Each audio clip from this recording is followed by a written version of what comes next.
First of all, I present to you Team Crescendo. Team Crescendo will presenting relocation to minimize damage from container loss. Let's watch the introduction video of Team Crescendo. Hi, we are Team Crescendo. First of all, it's a great honor to make it to the final. The topic we will presenting is relocation to minimize damages of container loss. We hope our presentation brings you guys attention to the problem from container loss. Thank you.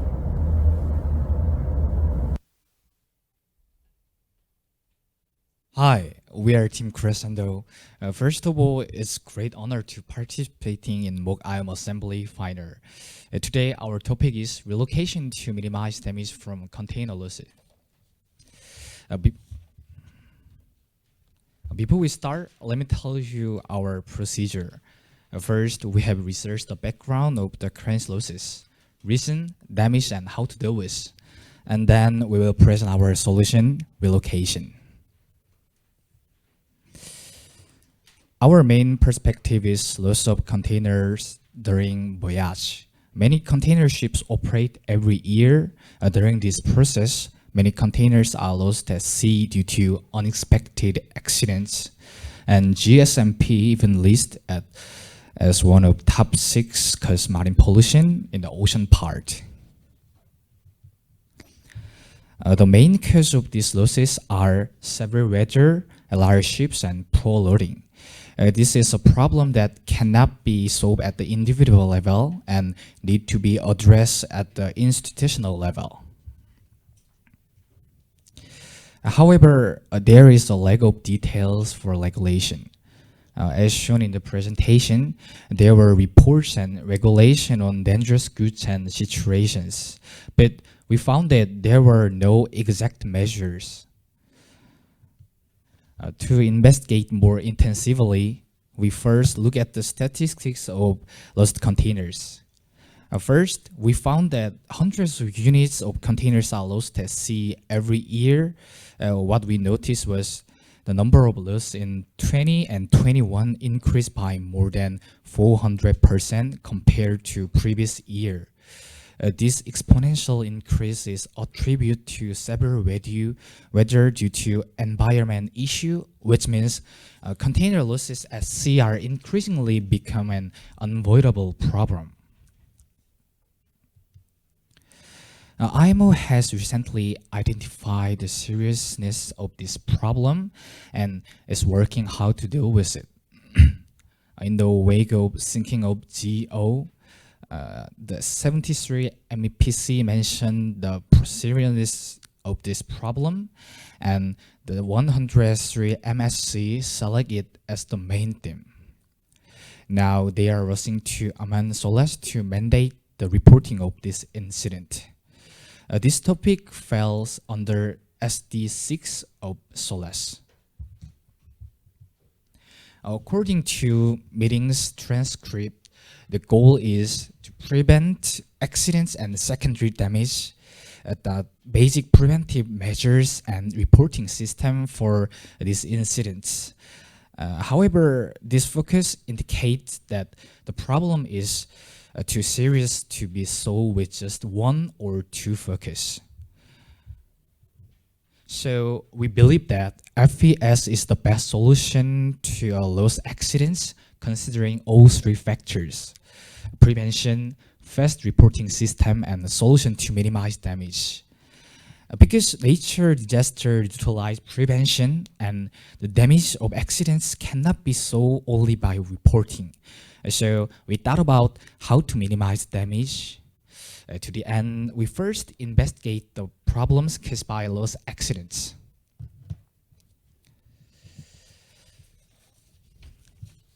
The main problem with lost container are environment and safety issues. First is marine pollution from lost containers. You can see the picture. Lost containers have a huge impact on the marine ocean. This creates a vicious cycle that leads to more container losses. Containers include a lot of cargo. The cargo includes things that, if lost, would have a negative impact on the ocean. The first is plastic. A large amount of plastic that have escaped from the containers are not breaking down and are impacting marine life. Also, there is hazardous and noxious substance. About 10% of containers lost at sea are classified as dangerous goods containers, and the loss of even one of these can cause serious problem. The secondary is safety. A container that falls into the ocean is a potential hazard from the moment on. The floating of a container lost can be catastrophic for most ships. Looking at lost craft, you can see that catastrophic events like ship sinking have a great impact on container losses. This confirms that need to prevent secondary crash following a loss of control incident.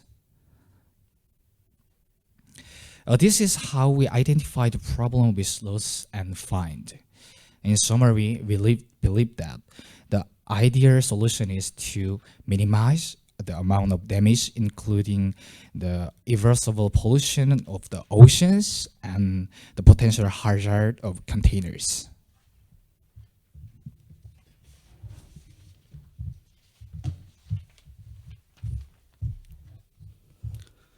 Next is solution. First of all, containers are categorized into three main types: dangerous goods, non-dangerous goods, and empty container. Dangerous goods containers generally cause the most environmental damage. However, dangerous goods defined by the IMDGs are already protected by strict regulations. First of all, the ISPS code, the International Code for the Security of Ships and Port Facilities, provides mandatory requirements related to the provisions of Chapter 11.2.2 of the SOLAS in Part A. Part B is a guide to the provisions of Chapter 11.2.2 of the SOLAS Convention and Part A, which provides essential considerations when applying the relevant guidelines. Therefore, we'd like to propose a new regulation focusing on the management of empty and non-dangerous goods container located on dock. The biggest factor to the problem is sudden heavy weather, so even with thorough preparation, container losses either large or small are inevitable. So we propose to minimize the damage by relocation, specifically non-dangerous goods and empty containers loaded on dock. After categorizing the vulnerability of the on-dock from loss and observable containers in special areas, we propose to add the following content to SOLAS Chapter 5.2.3. It is define loading zones to prevent container loss. We have divided the on-dock into three zones: inevitable, potential, and general zones, according to the elevation and external exposure. And we also named potential floating objects and anti-environmental containers. First, potential floating objects includes empty containers and non-dangerous containers carrying cargoes which have buoyancy. And anti-environmental containers include non-dangerous containers which can cause environmental harm. The inevitable zone is the first hazard zone, which prohibits the direct loading of floating potential and anti-environmental containers. Second, the potential zone is the second hazardous zone outside of the inevitable zone, where there are no loading prohibitions, but it is advisable to avoid loading floating potential and anti-environmental objects, as defined in the inevitable zone. However, there is potential to be added in prohibit paragraphs. Finally, the general zone is relatively the safety zone, and we did not set any major regulations for this zone. And let me explain the application of our regulations in the booking, planning, boarding, shipping process in marine transportation. First, in the booking process, we require the cargo owner to declare the presence of regulated containers in the shipping request submitted to the ship owner. Next, in planning, the ship owner considers the information in this shipping request and refines the shipping plan according to the added regulations. And then the boarding and shipping start. In addition, if the proposed regulations are not met, the shipper must prove an exception through comprehensive documentation. We have categorized the risk of container loss into 3 categories: inevitable zone, potential zone, and general zone. In the case of loading step, but the step of general zone, potential zone, and inevitable zone is carried out in consideration of the risk. In conclusion, we hope to minimize the damage caused by container losses, which are inevitable now, by adding new regulations about relocations to SOLAS 6, part of Regulation 5.3, and by implementing the regulation in the shipping request, which is a required document for shipping. In the end, our goal is to achieve the fulfillment of all FPS items and solve the problem of lost containers. Thank you for listening. Okay, thank you very much, Team Crescendo.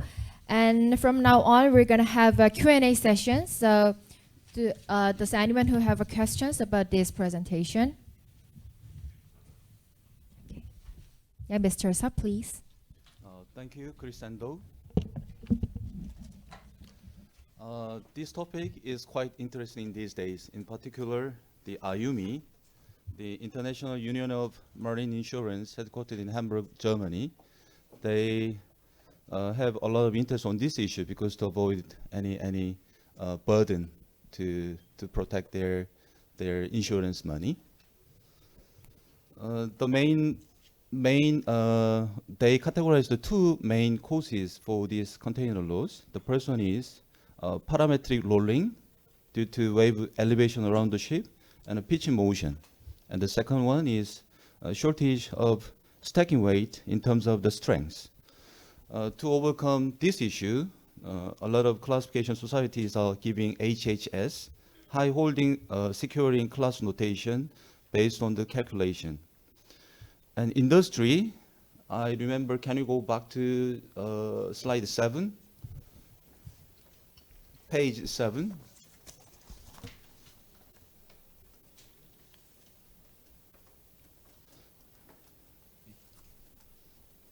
Okay, please move to page 7. Yes. In your presentation, you mentioned in the year of 2013, the MOL compound was sunk. And the bar graph in the year of 2020, what accidents happened this year? The graph look at height.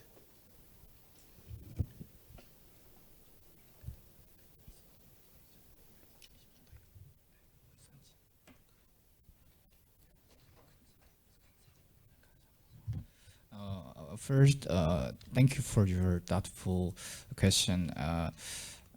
But we don't find details of accidents name. We only think about amount of lost container. So we don't know about details, accidents. Okay, no worries. I'll give you explanation.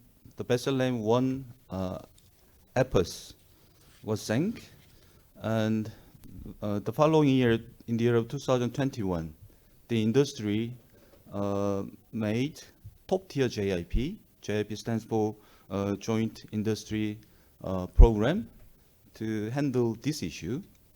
The target year is next year, and in the coming December, the Korean Register will hold this top-tier JIP issue. In particular, the top priority is this issue, to protect any loss of the container at sea. And in parallel, IACS, International Association of Classification Society, we made 3 new unified requirements, which are your C6 requirement for lasting software, C7 approval and certification of container ship securing system, and C8 allowable wear and tear and corrosion of container security system. Can you go to slide 23?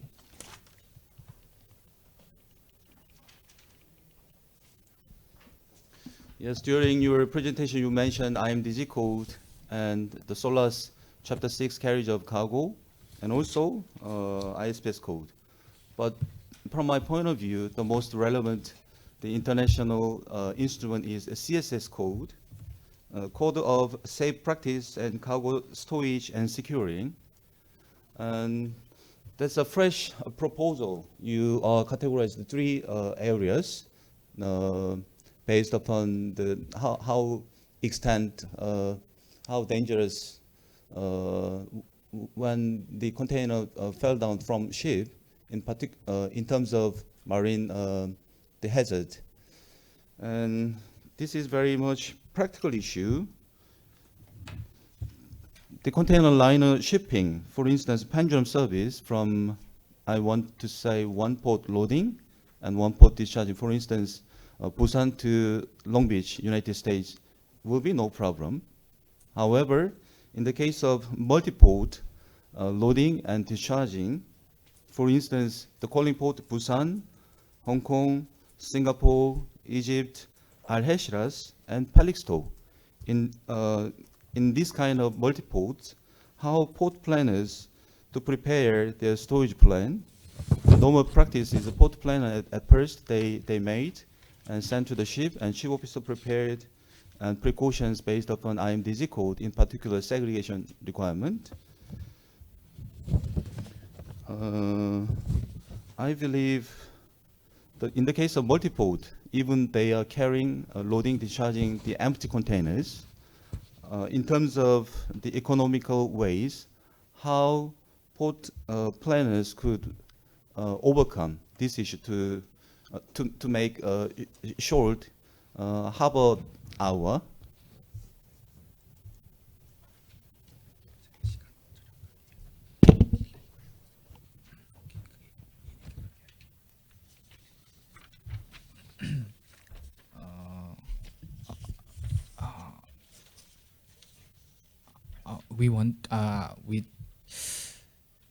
First we recognize that, but however, as shown at 26 page,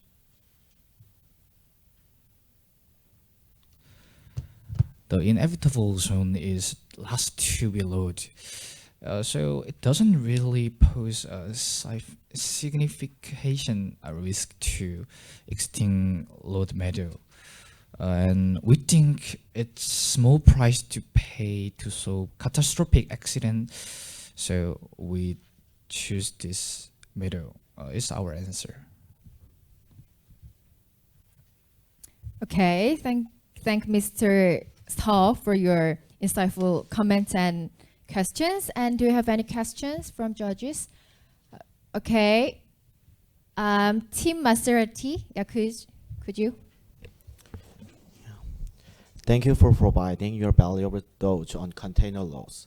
Team Maserati found Team Crescendo's comment interesting in that it suggests establishing a hazardous materials free zone from the time of shipment planning.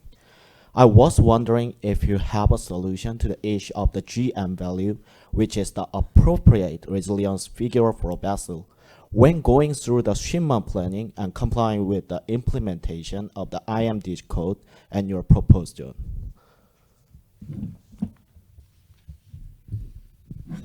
Thank you for your thoughtful question.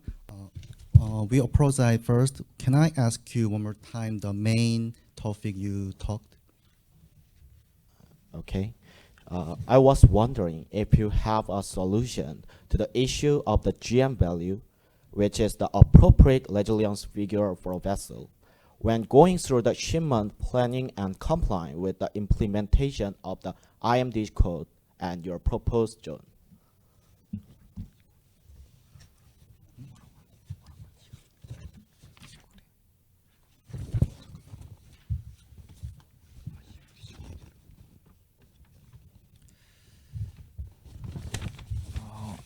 Really sorry, but we cannot understand this this issue. So,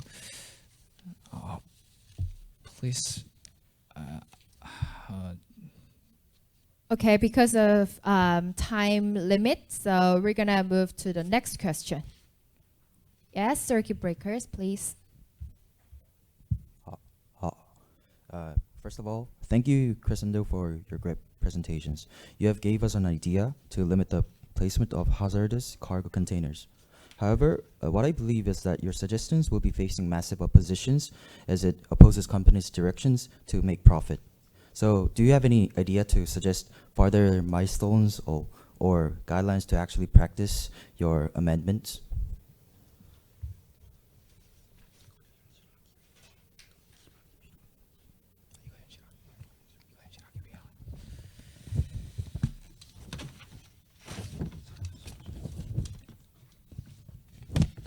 Twenty seconds left.